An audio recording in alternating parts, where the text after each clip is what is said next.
ይህ የምፅዓቱ አዋጅ ነጋሪ አገልግሎት ወቅታዊና ዕለታዊ ወጎችን በማቅረብ ትንታኔ የምንሰጥበት የተለያዩ እንግዶችንም በመጋበዝ የምናቀርብበት መድረክ ነው። መረጃዎችን ያጠናከረ ይዞልን የሚመጣው ፓስተር አለማየሁ ነሙ ሲሆን ፕሮግራሙን የመራና መሰናዶውን ኤዲት በማድረግ ወደ እናንተ የሚያቀርበው ይልቃል አስራት ነው። መልካም ጊዜ።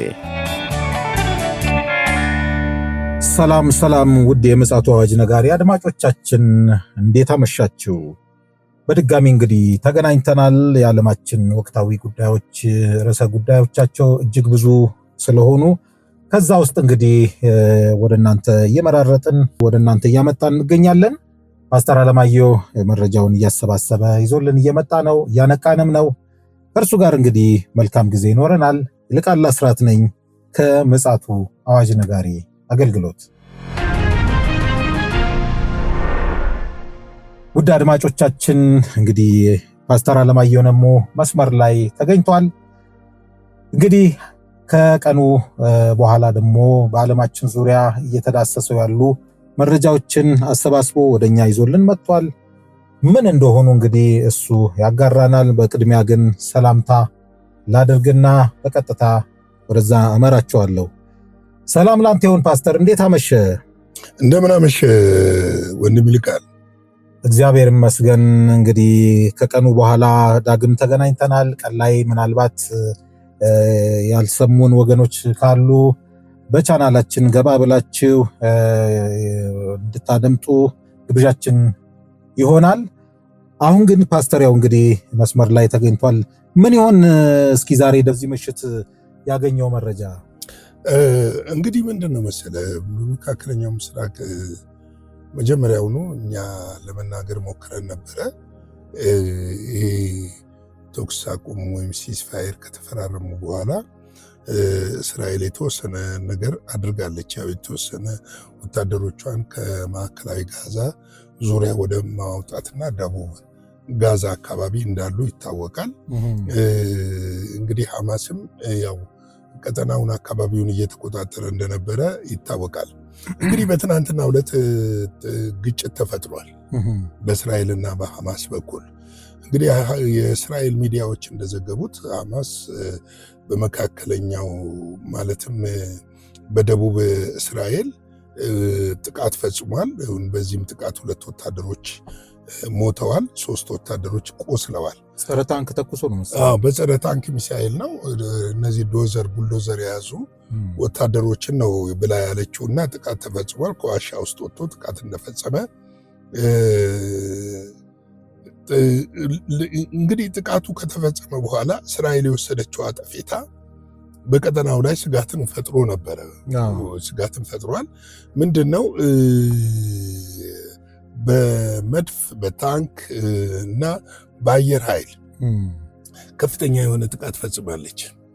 በርካታ ሰው ሞቷል። በርካታ እንደውም የጋዛ ጤና ጥበቃ እንዳሉት ወደ መጀመሪያ ላይ የወጣው መረጃ 40 ሰው ነው። ቀጥሎ የወጣው መረጃ 60 ወደ 70 ገደማ ነው ሰዎች ሞተዋል ነው የተባለው። መገደላቸውን ታውቀዋል። እንግዲህ ሐማስ እስራኤል ሐማስን ከሳለች፣ የተኩስ አቁሙን ጥሷል የሚል ነገር አንስታለች። ነገር ግን ሐማስ ወዲያው በወጣው መግለጫ እኔ የተኩስ አቁሙን አልጣስኩም፣ ይህንንም እርምጃ እኔ አልወሰድኩም የሚል ነገር ነው የተሰማው እና ከዛ በኋላ ምንድነው የራፋን መስመር ዘግታ ነበረ ምግብ እንዳይገባ። ወዲያው ግን የተኩስ አቁሙ እንዲቀጥል በሚል ስምምነት የራፋን መስመር ከፍታለች። ይሁን እንጂ ይህንን ጥቃት የፈጸመው የአልቃሳም ብርጌድ የሚባል ብርጌድ ውስጥ ጀባሊያ የሚባል ጀባሊያ ሻለቃ መሆኑ ታውቋል። ከሐማስ ውጭ የልዩ ኃይሉ እንግዲህ ይሄ ምንድነው በእርምጃ የወሰደው እሱ ነው። እስራኤልም በዚህ ግሩፕ ቡድን ላይ በወሰደችው እርምጃ የልዩ ኃይሉ አዛዥ የሆኑት ተገለዋል። እና ከሳቸው ጋር 6 ሰዎች እንደተገደሉ ታጣቂዎች አብረዋቸው እንደተገደሉ ተነግሯል። እንግዲህ የአካባቢው ምንጮች እንዳስታወቁት ከሆነ አሁንም በፍልስጤምና በእስራኤል መካከል በክላሽ ደረጃ ማለት ነው፣ በቀላል መሳሪያ ደረጃ መተጋተጉ እንዳለ ነው እና ይሄ ነገር ወደ ተኩስ አቁም ስምምነቱ እንዳይጣስ ያስፈራል። ከዚህ አንጻር እንግዲህ ቀደም ሲል በሰሞኑ ዜናዎቻችን ለመዘገብ ሞክረናል። ምንድነው የሞከርነው ነገሮች?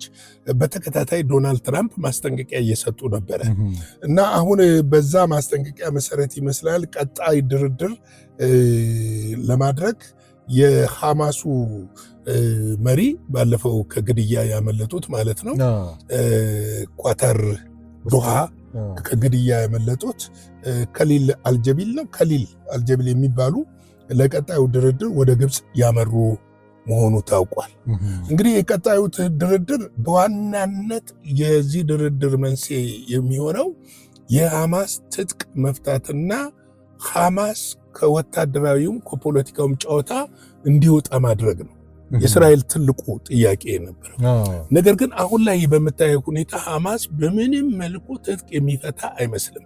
በተለይ ደግሞ ገብቷል ጊዜው እየረዘመ እየጨመረ በሚመጣበት ሰዓት ኃይሉን እያጠናከረ እንደሚመጣ ምንም ጥርጥር የለም።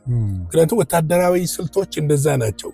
ለምሳሌ አንድን ድርድር እስማማለሁ ትላለህ፣ በጉዳይ አለኝ ማልስማማባቸው ነጥብ አለኝ ትልና ጥቃቅን ነጥቦችን ወይም ደግሞ የሆኑ ነጥቦችን ሊፈቱ የማይችሉ ነጥቦችን እያነሳህ ጊዜን እያራዘምክ ትሄዳለህ።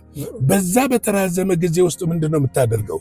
ወታደራዊ አቅምህን እያጎለበትክ ነው የምትመጣው። እውነት ነው። እኔ አሁን አልገባኝ ፓስተር፣ አሁን ሐማስ ትጥቁን ፈታ እንበል፣ አሁን ደግሞ ቅድም የጠራኸው ሌላ ደግሞ አንጃ አለ። አላስቃ ነው ያልከው የእንትን አልቃሲም። አሁን ይሄ ሌላ ወልዷል ማለት ነው፣ ሌላ አንጃ ወይ ደግሞ ኢራን እንደ ስትራቴጂ ያው ከበስተጀርባቸው እሷ እንዳለች ይታወቃል። ምናልባት እንደ ባካፕ እንደው ያስነሳችው ሌላ አንጃ ነው ማለት ይቻላል ወይስ ሌላ ሴል ከሐማስ ወጥቶ ምንድነው ትግሉን ለመቀጠል? አይደለም። አልቃሲም ብርጌድ እኮ ማለት አክራሪ ነው። በእርግጥ በሐማስ ስር ነው ያለው፣ በሐማስ ነው። የተለያዩ አንጃዎች አሉ አሁን ላይ ያሉ እኮ። አሁን ሐማስ ትጥቁም ቢፈታ ይሄኛው ቡድን ደግሞ ሌላ አይመስለኝም። ሐማስ ራሱ ትጥቁን የሚፈታ አይመስለኝም እንበል ብንል ማለት ነው። አይፈታም። ይሄኛው በሌላ ገጽታ ሊመጣስ ቢሆን ኦኬ፣ እሱም ያስኬዳል። አሁን የምትለው ነገር ምንድነው? ሊያስኬድ ይችላል የሚል ምንድነው? ሐማስ ትጥቅ ፈትቻለሁ ብሎ አልቃሲም ብርጌድን የመሳሰሉ አንድ ብርጌድ ማለት አንዳንድ ጊዜ 4 ሻለቃ ይዛል፣ አንዳንዱ ጋር 5 ሻለቃ ይዛል። እንደየሀገሩ ይለያያል። አንዳንድ ጊዜ 3 ሻለቃ ይዛል አንድ ብርጌድ ማለት። አንድ ብርጌድ ትንሽ ጦር አይደለም፣ ትንሽ ጦር አይደለም። ስለዚህ ምናልባት ከ3 እስከ 4 ሺህ ድረስ ይይዛል። ክፍለ ጦር ሲሆንስ ወደ 7 ወደዛ ያድጋል። እና ይሄ ቀላል የምትለው ጦር አይደለም፣ እስከ አፍንጫው ድረስ የታጠቀ ጦር ነው። ሌላው ደግሞ ጂሃድ የሚፈጽም ነው። አጥፍቶ ጠፊ ያሉበት ናቸው። ፖለቲካዊ ሳይሆን ሃይማኖታዊ ይዘትም አለው። ለዘብተኛ አይደለም፣ እንደ አልቃይዳ ማለት ነው። ለዘብተኛ ለምሳሌ አሁን እንትን ያለውን ብትመለከት ማህሙድ አባስ የሚመሩት ድርጅት ምንድነው? ፋታን ስትመለከት ለዘብተኛ ነው። አዎ። ሐማስን ስትመለከት ለዘብተኛ አይደለም። ሐማስ ለለዝብ ቢል እንደነዚህ ያሉ ገና ያልተገለጡ ነገር ግን የተለያዩ ቡድኖችና አንጃዎች እንዳሉ ይታወቃሉ። ሌላው ደግሞ ራሷ እስራኤል ያስታጠቀችውና ያደራጃቸው የጋዛ ውስጥ አንድ አንጃ አለ። አሁን ሐማስ እየጠረገ እየመታ ያለው። ስለዚህ ቀጠናው አሁን እነ ዶናልድ ትራምፕ ባቀረቡት አንቀጽ ተስማምቶ ተረጋግቶ ሰላም ይሆናል ማለት ዘበት ነው። መጽሐፍ ቅዱስም አይደግፍም። ለጊዜው ግን ለሁለት ለሶስት ወር ወይ ለአንድ ዓመት ጸጥ ያለ ተኩል ሊሆን እሱ አውሬው ሲነክስ ነው። ይሄኛው ጊዜያዊ ነው፣ መንገድ ጠራጊ ነው። ለመሰል አሁን የተካረረ ነገር አለ። ቀጠናውን ስትመለከት ሂዝቦላ አድፍጧል። ምን ላይ ነው ያለው አታውቅም። እየተደራጀ ይሆናል፣ እየዳበረ ነው። ሀውቲ ያለ ከዛ እነዚህ ሁሉ አንቲ እስራኤሎች ናቸው። ምናልባትም ከየአቅጣጫው ሊፈነዳዱ ይችላሉ። አውሮፓ ስትሄድ አንቲሴሜቲክስ አለ በጣም የጋመ። አሁን እቺ ድርድር ስትነሳ ነው ቀዝቀዝ ያለው። በየጊዜው በየሳምንቱ ሰልፍ የሚደረግ አንቲሴሜቲክስ አለ። እነዚህን ነገሮች ስትቃኛቸው ከበስተጀርባው ምን ሊከሰት እንደሚችል ማወቅ ቀላል አይሆንም ለማለት ነው። ምክንያቱም እስራኤሎች ደግሞ ትንሽ ጊዜ ፋታ ይፈልጋሉ። ምክንያቱም ኮንቲኒቲ ጦርነት ላይ ስትቆም ወታደርህ ይጎዳል፣ ሎጂስቲክ አቅምህ እየቀነሰ ይመጣል። ገብቶሃል? ሞራሉ ሁሉ ብዙ ነገሮች ጦርነትን ለረጅም ጊዜ ማድረግ በጣም ከባድ ነው። እኔ ስላየሁት ደግሞ እንደ እስራኤል አይነት ሀገር ደግሞ አንድ ወታደር ትልቅ ቫልዩ አለው። ወታደር ሆነ ረጅም ጊዜ ጦርነት ስታደርግ ተከታታይ 3 ዓመት 4 ዓመት ጦርነት ስታደርግ ይሰለቻል። ወታደራዊ ሞራል እንትን ይላል። ቤተሰብ ይናፍቃል። ብዙ ነገሮች አሉ። ማስተንፈስ አለብህ። ይሄንን ሎጂስቲክም አቅም፣ ምክንያቱም እያንዳንዱ የምትተኩሰው ጥይት እኮ ዶላር ነው፣ ብር ነው፣ ገንዘብ ነው የምታወጣው። ያንን የሚተካ ኢኮኖሚ ደግሞ ሊኖርህ ይገባል። እነዚህ ነገሮች በሌሉበት በእነዚህ ነገሮች ለማሟላትና ለማስተካከል ይሄ የድርድሩ ጊዜ ለእስራኤል ሊጠቅማት ይችላል። ለሐማስም ቀላል አይደለም። ስትራቴጂ የመንደፍ አቅጣጫ የመቀየር ወታደሮችን እንደገና የማደራጀት ገብተዋል። ሎጂስቲኮችን የማስገባት መሳሪያዎችን የሚያገኝባቸው መንገዶች ማስፋት ይፈልጋል። እነዚህ ነገሮች ሊሆኑ ይችላሉ እንጂ እኔ እዛ ቀጠና ላይ ሰላም ይሰፍናል ምን እንደ ጊዜያዊ ነገሮች ተኩስ ሊቆሙ ይችላሉ፣ የሆኑ ነገሮች ሊደረጉ ይችላሉ። ግን ዘበት ነው ለማለት ነው። ምክንያቱም ጊዜው ስለደረሰ ነው። ምንም ሌላ አማራጭ አይደለም። ሌላ ነገር ሆኖ ሳይሆን ጦርነት ናፋቂዎችም ሆነ ሳይሆን ጊዜው ስለደረሰና መጽሐፍ የሚነግረን ነገር እውነት ስለሆነ ከምንም ነገር ዓለም ከሚነግረን፣ ፖለቲከኞች ከሚነግሩን፣ ሰዎች ከሚነግሩን በላይ የእግዚአብሔር ቃል የሚነግረን እውነትና የታመነ ስለሆነ የእግዚአብሔር ቃል የሚለን ነገር ደግሞ የግድ ስለሚፈጸም እየተፈጸመን በዓይናችንም እያየን ስለሆነ ለዛ ነው። ስለዚህ እንንቃ፣ እንዘጋጅ፣ እኛ የድርሻችንን እንወጣ፣ የተላክንበትን እንፈጽም፣ እግዚአብሔር በሰጠን ጸጋ እናገልግል፣ እግዚአብሔር አገልግሎቶቻችንን እናስፋ እንላለን። በተረፈ እንግዲህ አገልግሎታችንን ደግፉ፣ ላይክ፣ ሼር፣ ሰብስክራይብ አድርጉ።